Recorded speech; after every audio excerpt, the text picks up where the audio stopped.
வணக்கம். தலைப்புச் செய்திகளை பார்க்கலாம். நீட் முறைகேடு குறித்து மக்களவையில் திமுக, காங்கிரஸ், சமாஜ்வாதி உள்ளிட்ட எதிர்க்கட்சிகள் சரமாரி கேள்வி. பணம் இருந்தால் யாரும் தேர்வை விலைக்கு வாங்கலாம் என ராகுல் காந்தி பரபரப்பு குற்றச்சாட்டு.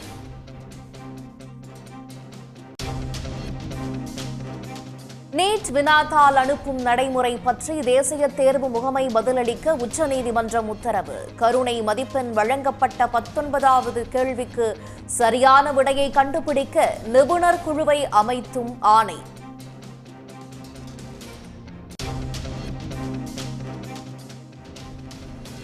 நடப்பு நிதியாண்டிற்கான ஒன்றிய அரசின் முழு பட்ஜெட் நாளை தாக்கல். நிதியமைச்சர் நிர்மலா சீதாராமன் 7வது முறையாக பட்ஜெட்டை தாக்கல் செய்கிறார்.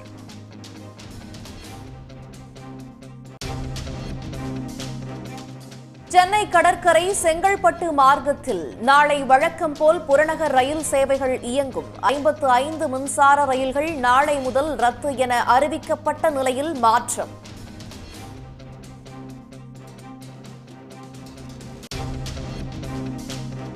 தமிழ்நாட்டில் ஆன்லைனில் கட்டட அனுமதி பெறும் திட்டம் தொடக்கம்.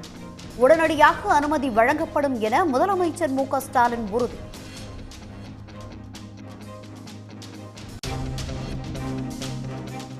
கர்நாடக அணைகளில் இருந்து காவிரியில் 67,000 கன அடி தண்ணீர் வெளியேற்றம். நீர்வரத்து அதிகரிப்பால் மேட்டூர் அணையின் நீர்மட்டம் 77 அடியை தாண்டியது.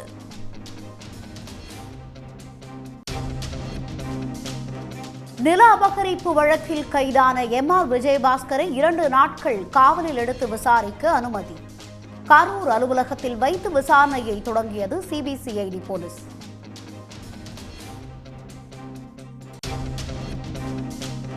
RSS அமைப்பில் ஒன்றிய அரசு ஊழியர்கள் இணைந்து பணியாற்ற அனுமதிப்பதா? 58 ஆண்டுகளாக தொடரும் தடை நீக்கப்பட்டதற்கு காங்கிரஸ், கம்யூனிஸ்ட், அதிமுக, சிவசேனா கட்சிகள் கண்டனம்.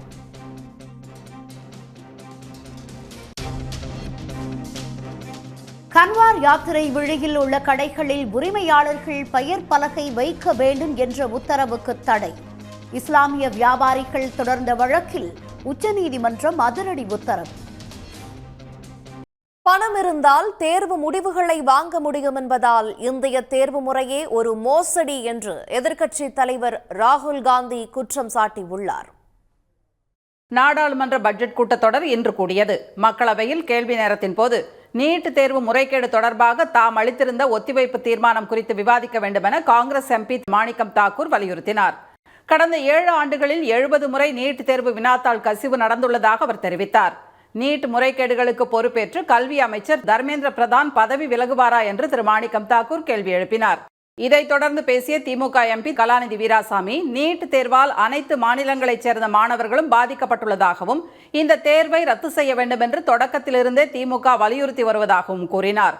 ஆனால் 4700 மையங்களில் தேர்வு நடைபெற்ற நிலையில் பீகார் மாநிலம் பாட்னா மற்றும் அதனை சுற்றியுள்ள பகுதிகளில் மட்டுமே முறைகேடு நடந்துள்ளதாகவும் இது தொடர்பாக சிபிஐ விசாரணை நடத்தி வருவதாகவும் அமைச்சர் தர்மேந்திர பிரதான் விளக்கம் அளித்தார். Out of 4,700 centers, only due to proactive approach of Bihar police, only in one place in Patna and surrounding points, there is an incident of anomaly. Central Bureau of Investigation is getting into the details. Some action has been taken. Nothing is, when hiding nothing, everything is on record.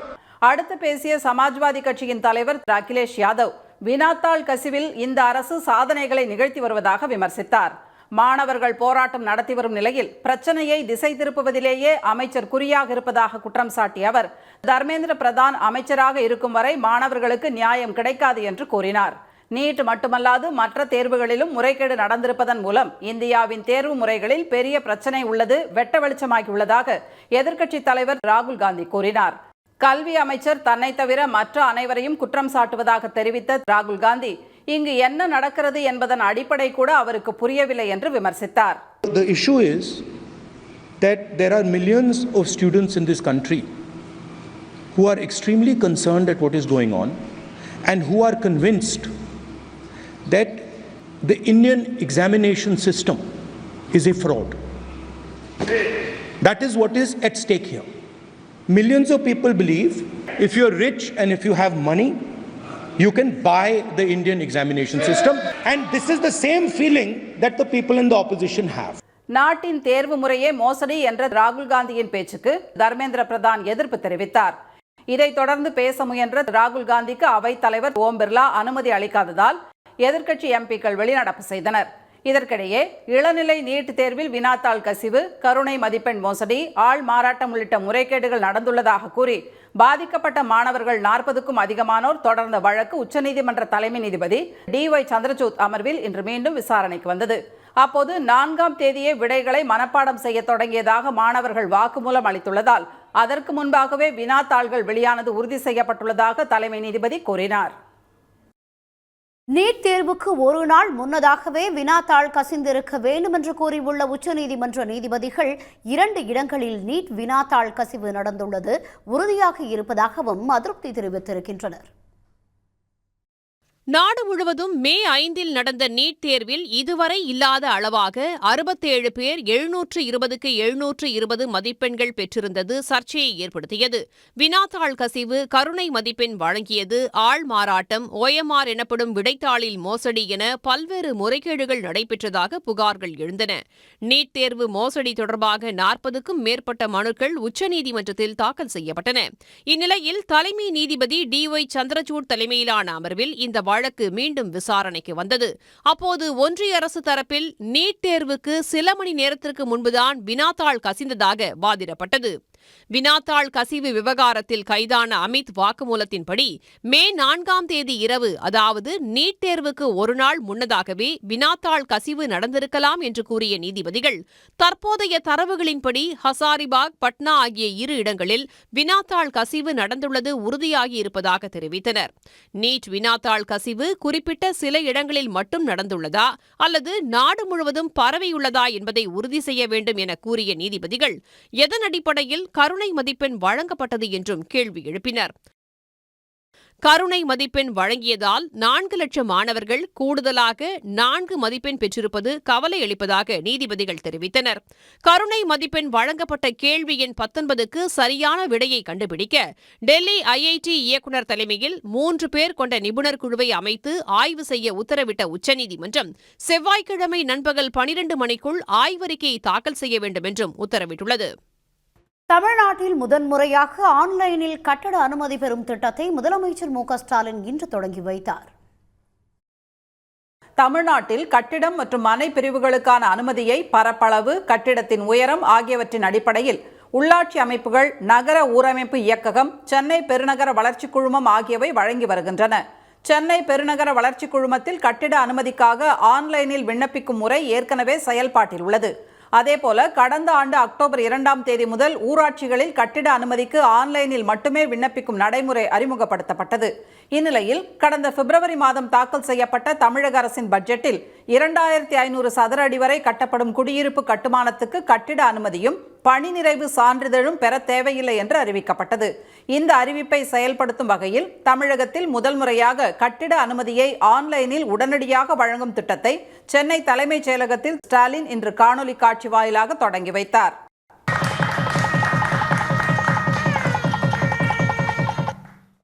இத்திட்டத்தின்படி www.onlineppa.tn.gov.in என்ற இணையதளத்தில் ஆன்லைனில் விண்ணப்பிக்க வேண்டும். Online மூலம் விண்ணப்பதாரர் அளிக்கும் விவரத்தின் அடிப்படையில் உடனடியாக அனுமதி வழங்கப்படும். சம்பந்தப்பட்ட எந்த அலுவலகத்துக்கும் விண்ணப்பதாரர்கள் செல்ல வேண்டியது இல்லை என்றும், கட்டிட பணிகள் முடிந்ததும் முடிவு சான்று பெறுவதிலிருந்தும் விலக்களிக்கப்படுவதாகவும் தெரிவிக்கப்பட்டுள்ளது. பரிசீலனை கட்டணம், கட்டமைப்பு, வசதி கட்டணங்களிலிருந்து 100% விலக்களிக்கப்படுகிறது. 2500 சதுர அடி வரையிலான மனையில் 3500 சதுர அடியில் கட்டப்படும் வீடுகளுக்கு இத்திட்டம் பொருந்தும் என்றும் அறிவிக்கப்பட்டுள்ளது. சாதாரண மக்கள் பயன்படுகிற வகையில் சுயசான்று அடிப்படையில் காலதாமதம் இல்லாமல் அவர்கள் மனு போட்ட உடனேயே அவர்களுக்கு அனுமதி கிடைக்க வேண்டும் என்ற ஒரு திட்டத்தை எங்களுக்கு சொல்லி அந்த அடிப்படையிலே தான் அதற்கான ஏற்பாடு செய்து முதலமைச்சர் அவர்கள் இன்றைக்கு துவக்கி இருக்கிறார்கள். இதனைத் தொடர்ந்து வீட்டு வசதி மற்றும் நகர்ப்புற வளர்ச்சித்துறையின் கீழ் செயல்படும் தமிழ்நாடு நகர்ப்புற வாழ்விட மேம்பாட்டு வாரியத்தின் சார்பில் 541 கோடி ரூபாய் மதிப்பீட்டில் கட்டப்பட்டுள்ள 4184 புதிய அடுக்குமாடி குடியிருப்புகளை காணொலி வாயிலாக ஸ்டாலின் திறந்து வைத்தார்.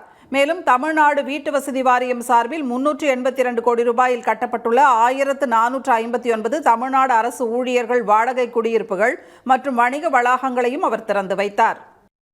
இனி முக்கிய நிகழ்வுகளை ஒரு நிமிட செய்திகளாக காணலாம்.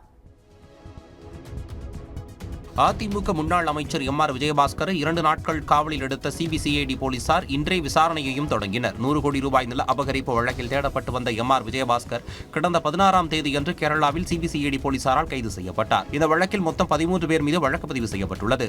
திருச்சி சிறையில் நீதிமன்ற காவலில் இருந்த எம்.ஆர். விஜயபாஸ்கர் இன்று கரூர் குற்றவியல் நடுவர் நீதிமன்றம் ஒன்றில் ஆஜர்படுத்தப்பட்டார்.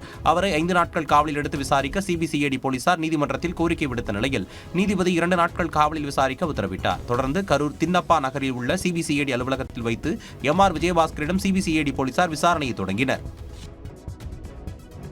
துபாயிலிருந்து சென்னைக்கு விமானத்தில் கடத்தி வரப்பட்ட 2,61,00,000 ரூபாய் மதிப்பிலான 4 கிலோ கடத்தல் தங்கத்தை பறிமுதல் செய்த அதிகாரிகள் கடத்தலில் ஈடுபட்ட பயணி ஒருவரை கைது செய்து விசாரித்து வருகின்றனர். துபாயிலிருந்து கடந்த 2 நாட்களுக்கு முன்பு சென்னை வந்திறங்கிய பயணிகளிடம் விமான நிலைய சுங்க அதிகாரிகள் சோதனை நடத்தினர். அப்போது சுற்றுலா பயணி விசாவில் துபாய் சென்றுவிட்டு மீண்டும் சென்னை வந்திறங்கிய தமிழ்நாட்டை சேர்ந்த விக்னேஸ்வர ராஜா என்ற பயணியை பரிசோதித்தனர். அவரது உடைமைகளை சோதனையிட்ட போது காஃபி மேக்கர் மெஷினில் 2 தங்கக்கட்டிகள் மறைத்து வைத்திருந்தது தெரியவந்தது. 4 கிலோ எடை கொண்ட அதன் சர்வதேச மதிப்பு 2,61,00,000 ரூபாய். இதையடுத்து சுங்க அதிகாரிகள் அவரை கைது செய்து கடத்தல் தங்கத்தை பறிமுதல் செய்தனர். கைது செய்யப்பட்டுள்ள விக்னேஸ்வர ராஜாவுக்கு சர்வதேச தங்க கடத்தல் கும்பலுடன் தொடர்பு இருப்பதும் விசாரணையில் தெரியவந்துள்ளது. கேரளாவில் நிபா வைரஸ் பரவி வரும் நிலையில் எல்லையை ஒட்டிய பகுதிகளில் தமிழ்நாடு அரசு முன்னெச்சரிக்கை நடவடிக்கைகளை எடுத்து வருகிறது. கேரள எல்லை வழியாக வரும் மக்கள் பரிசோதனைக்கு பின்னரே மாநிலத்திற்குள் அனுமதிக்கப்படுகின்றனர். கேரளாவின் மலப்புரம் மாவட்டத்தைச் சேர்ந்த 14 வயது சிறுவன் நிபா வைரஸ் பாதிப்பால் உயிரிழந்தார். அங்கு 60 பேருக்கு நிபா வைரஸ் பாதிப்பு இருப்பது கண்டறியப்பட்டுள்ளது. இந்நிலையில் கேரள எல்லையை ஒட்டிய பகுதிகளில் தமிழ்நாடு அரசு முன்னெச்சரிக்கை நடவடிக்கைகளை தொடங்கியிருக்கிறது. கேரளா கோவை எல்லையில் உள்ள வாளையாறு, வேலந்தாவளம், மாங்கரை உள்ளிட்ட 11 சோதனைச் சாவடிகளில் மாவட்ட சுகாதாரத்துறை அதிகாரிகள், செவிலியர்கள், மருத்துவர்கள் அடங்கிய குழு கண்காணிப்பு பணியில் ஈடுபட்டுள்ளது. கேரளாவிலிருந்து கோவை வரும் மக்களுக்கு சோதனைச் சாவடிகளிலேயே உடல் வெப்பநிலை ஆய்வு செய்யப்படுகிறது. காய்ச்சல் அறிகுறி இருந்தால் அவர்கள் மருத்துவமனைக்கு அனுப்பி வைக்கப்படுகின்றனர். காய்ச்சல் பரிசோதனைக்கு பிறகே மாவட்டத்திற்கு நுழைய மக்கள் அனுமதிக்கப்படுகின்றனர். பொறியியல் படிப்புக்கான கலந்தாய்வை தொடங்கி வைத்த உயர்கல்வித்துறை அமைச்சர் பொன்முடி அடுத்த ஆண்டு முதல் விளையாட்டு பிரிவில் சேர 2% இடங்கள் ஒதுக்கீடு செய்ய நடவடிக்கை எடுக்கப்படும் என அறிவித்திருக்கிறார். தமிழ்நாட்டில் 433 பொறியியல் கல்லூரிகளில் 2,40,91 இடங்கள் உள்ளன. கலந்தாய்வு மூலம் இந்த கல்லூரிகளில் சேர 2,40,491 மாணவர்கள் விண்ணப்பித்திருந்த நிலையில் அவர்களில் 1,79,938 பேர் மட்டுமே கலந்தாய்வில் பங்கேற்க தகுதி பெற்றுள்ளனர். அவர்களுக்கான தரவரிசை பட்டியல் கடந்த 10ஆம் தேதி வெளியிடப்பட்டது. அரசு பள்ளிகளில் படித்த மாற்றுத்திறனாளிகள், முன்னாள் ராணுவ வீரர்களின் குழந்தைகள், விளையாட்டு பிரிவு மாணவர்கள் ஆகியோருக்கான சிறப்பு பிரிவு கலந்தாய்வு இன்றும் நாளையும் நடைபெறும் என அறிவிக்கப்பட்டிருந்தது. அதன்படி மாணவர் சேர்க்கைக்கான கலந்தாய்வை உயர்கல்வித்துறை அமைச்சர் பொன்முடி இன்று தொடங்கி வைத்தார். 7.5% இடஒதுக்கீட்டில் சிறப்பு பிரிவினர்களுக்காக நான் முதலிலே சொன்னதைப் போல மாற்றுத்திறனாளிகளுக்காக 111 பேருக்கு இதிலே சேர்வதற்கான இடங்கள் இருக்கின்றன. ஆனால் அதற்கான விண்ணப்பங்கள் 664 விண்ணப்பங்கள் வந்திருக்கின்றன. இந்த 111 பேர் போக மீதமுள்ள மாணவர்கள் பொதுப்பிரிவிலேயும் கலந்து கொள்ளலாம். அதற்கு அடுத்து இருக்கிற எம்பிசி, பிசி, எஸ்சி போன்ற பிரிவுகளிலேயும் அவர்கள் கலந்து கொள்வதற்கு வாய்ப்பு. விளையாட்டு வீரர்களுக்கான ஒதுக்கீட்டு இடங்களில் சேர விண்ணப்பங்கள் அதிகரித்து வருவதால் அடுத்த ஆண்டிலிருந்து 2% கூடுதல் இடஒதுக்கீடு வழங்க ஏற்பாடு செய்யப்படும் என திரு பொன்முடி கூறினார். பொறியியல் படிப்புகளுக்கான ஆன்லைன் கலந்தாய்வில் பங்கேற்கும் மாணவர்கள் காலை 10 மணி முதல் மாலை 7 மணி வரை விருப்ப கல்லூரிகளை பதிவு செய்ய வேண்டும் என்றும் மாணவர்களுக்கான விருப்ப பட்டியலின் அடிப்படையில் இரவு 9 மணிக்கு தற்காலிகமாக இடங்கள் ஒதுக்கீடு செய்யப்படும் என்றும் தெரிவிக்கப்பட்டுள்ளது. அந்த தற்காலிக இடங்களை நாளை மாலை 5 மணிக்குள் மாணவர்கள் உறுதி செய்ததை தொடர்ந்து அன்று இரவு 9 மணிக்கே மாணவர் சேர்க்கைக்கான இறுதி ஆணை வெளியிடப்படும் என்றும் கூறப்பட்டுள்ளது. பொதுப்பிரிவு கலந்தாய்வு வரும் 29ஆம் தேதி முதல் செப்டம்பர் 3ஆம் தேதி வரை நடைபெற உள்ளது. உத்தரப்பிரதேசத்தில் கன்வார் எனப்படும் காவடி யாத்திரை செல்லும் வழியில் உள்ள கடைகளில் அதன் உரிமையாளர்களின் பெயர் எழுதப்பட வேண்டும் என்ற உத்தரவுக்கு உச்சநீதிமன்றம் தடை விதித்துள்ளது. அந்த மாநிலத்தில் ஆண்டுதோறும் சிவபக்தர்கள் கங்கையில் புனித நீர் எடுத்து காவடி யாத்திரையாக சென்று சிவாலயங்களில் வழிபடுவது வழக்கம். இந்த வழித்தடத்தில் உணவகம், டீ கடை உள்ளிட்ட கடைகளை நடத்துவோர் பெயர் பலகையில் கடை உரிமையாளரின் பெயர், முகவரி, செல்போன் எண்ணை எழுத வேண்டும் என்று முசாஃபர் நகர் மாவட்ட காவல்துறை உத்தரவிட்டது. இதற்கு இஸ்லாமிய வியாபாரிகள் எதிர்ப்பு தெரிவித்த நிலையில் இந்த விவரங்கள் கட்டாயம் இடம்பெற வேண்டும் என்று உத்தரப்பிரதேச அரசு உத்தரவு பிறப்பித்தது. இதேபோல் இந்துக்களின் புனித தலங்களில் ஒன்றாக கருதப்படும் ஹரித்வாரில் இத்தகைய உத்தரவை உத்தராகண்ட் மாநில அரசும் பிறப்பித்திருந்தது. ஹரித்வாரில் சிலர் தங்கள் அடையாளத்தை மறைத்து கடைகள் நடத்துவதால் மோதல் ஏற்படுவதாக முதலமைச்சர் புஷ்கர் சிங் தாமி கூறியிருந்தார். மத்திய பிரதேசத்தில் உஜ்ஜயினி பகுதியில் மாநகராட்சி சார்பிலும் கட்டுப்பாடு விதிக்கப்பட்டிருந்தது. இந்நிலையில் தங்களை குறிவைத்து இந்த உத்தரவுகள் பிறப்பிக்கப்பட்டுள்ளதாக குற்றம் சாட்டி இதற்கு தடை கோரி இஸ்லாமிய வியாபாரிகள் சார்பில் மக்கள் உரிமைகள் பாதுகாப்பு சங்கம், டெல்லி பல்கலைக்கழக பேராசிரியர் அபூர்வானந்த், திரிணாமுல் காங்கிரஸ் எம்பி மகுவா மொய்த்ரா உள்ளிட்டோர் உச்சநீதிமன்றத்தில் வழக்கு தொடர்ந்தனர். இந்த மனுக்கள் நீதிபதிகள் கிருஷ்கேஷ் ராய், SPN பட்டி ஆகியோர் முன்னிலையில் இன்று விசாரணைக்கு வந்தது. மகுவா மொய்த்ரா சார்பில் ஆஜரான மூத்த வழக்கறிஞர் அபிஷேக் சிங்வி, பாஜக ஆளும் மாநிலங்கள் பிறப்பித்துள்ள இந்த உத்தரவு அரசியலமைப்பு சட்டத்திற்கு எதிரானது என வாதிட்டார். உத்தரப்பிரதேசத்தில் முசாஃபர் நகர் மாவட்ட காவல்துறை இவ்வாறு கட்டுப்பாடுகளை விதிக்க எந்த உரிமையும் இல்லை என்று மனுதாரர்கள் சார்பில் ஆஜரான வழக்கறிஞர்கள் சந்தர் உதய் சிங் மற்றும் ஹசேபா அகமதி ஆகியோர் வாதிட்டனர். எனினும் 3 மாநில அரசுகளின் சார்பில் இன்றைய விசாரணைக்கு வழக்கறிஞர்கள் யாரும் ஆஜராகவில்லை. இதையடுத்து பெயர் பலகையில் கடை உரிமையாளர் உள்ளிட்ட விவரங்களை எழுதும் உத்தரவுக்கு நீதிபதிகள் இடைக்கால தடை விதித்து உத்தரவிட்டனர். உத்தரப்பிரதேசம், உத்தராகண்ட் மற்றும் மத்திய பிரதேச மாநில அரசுகள் வரும் 26ஆம் தேதிக்குள் பதிலளிக்கவும் உச்சநீதிமன்றம் உத்தரவிட்டுள்ளது.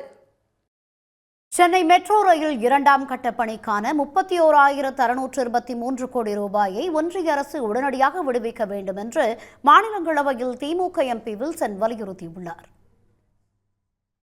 மாநிலங்களவையில் நேரமில்லா நேரத்தில் பேசிய திமுக MP வில்சன், தமிழ்நாட்டில் அடுத்தடுத்து ஏற்பட்ட 2 இயற்கை பேரிடர்களால் 37,907 கோடி ரூபாய் அளவுக்கு சேதம் ஏற்பட்டுள்ளதாக தெரிவித்தார். சென்னை, தூத்துக்குடி வெள்ள சேதத்திற்கு ஒன்றிய அரசு இதுவரை 276 கோடி ரூபாய் மட்டுமே ஒதுக்கியுள்ளதாக குறிப்பிட்ட அவர், இடைக்கால நிவாரணமாக 3000 கோடி ரூபாயையாவது உடனடியாக ஒதுக்க வேண்டும் என்றும் வலியுறுத்தினார். மேலும் கோவை, மதுரை, திருச்சி மெட்ரோ ரயில் திட்டத்திற்கான விரிவான திட்ட அறிக்கை ஒன்றிய அரசிடம் சமர்ப்பிக்கப்பட்டு பல மாதங்களாக ஒப்புதலுக்காக அவை காத்திருப்பதாகவும் அவர் குற்றம் சாட்டினார். சென்னையில் 63,246 கோடி ரூபாயில் மெட்ரோ ரயில் 2ஆம் கட்ட விரிவாக்கத்திற்கு 2020ஆம் ஆண்டு உள்துறை அமைச்சர் அமித்ஷா அடிக்கல் நாட்டியதை சுட்டிக்காட்டிய வில்சன், மெட்ரோ ரயில் திட்டத்தின் மொத்த செலவில் 50% வழங்க ஒப்புக்கொண்டபடி 31,623 கோடி ரூபாயை உடனே விடுவிக்க வேண்டும் என்றும் வலியுறுத்தினார். Sir, I request the Honorable Union Finance Minister to allocate the accepted 50% of the project cost amounting to rupees 31,623 crores expeditiously. Secondly, the detailed project reports for the Coimbatore, Madurai and Trichy metro rail projects have also been submitted to the Union government and are pending approval for many months. Thirdly, with regard to the Tamil Nadu request for releasing of rupees 37,907 crores from the NDRF fund after the 2 natural calamities in last December, a mere rupees 276 crores have been released by the Union government.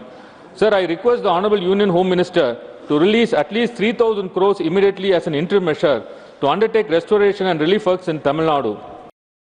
தொடர்ந்து பேசிய அவர், அரசியல் காரணங்களுக்காக ஒன்றிய அரசு தொடர்ந்து பாகுபாடு காட்டி வருவதால் தமிழ்நாட்டு மக்கள் பாதிக்கப்படுவதாக குற்றம் சாட்டினார். எனவே தமிழ்நாட்டுக்கு தர வேண்டிய அனைத்து நிதிகளையும் நிதி அமைச்சகம் உடனடியாக விடுவிக்க வேண்டும் என்றும் திமுக எம்பி வில்சன் வலியுறுத்தினார். உடனுக்குடன் செய்திகளை தெரிந்து கொள்ள சன் நியூஸ் பெல் ஐகானை கிளிக் பண்ணுங்க.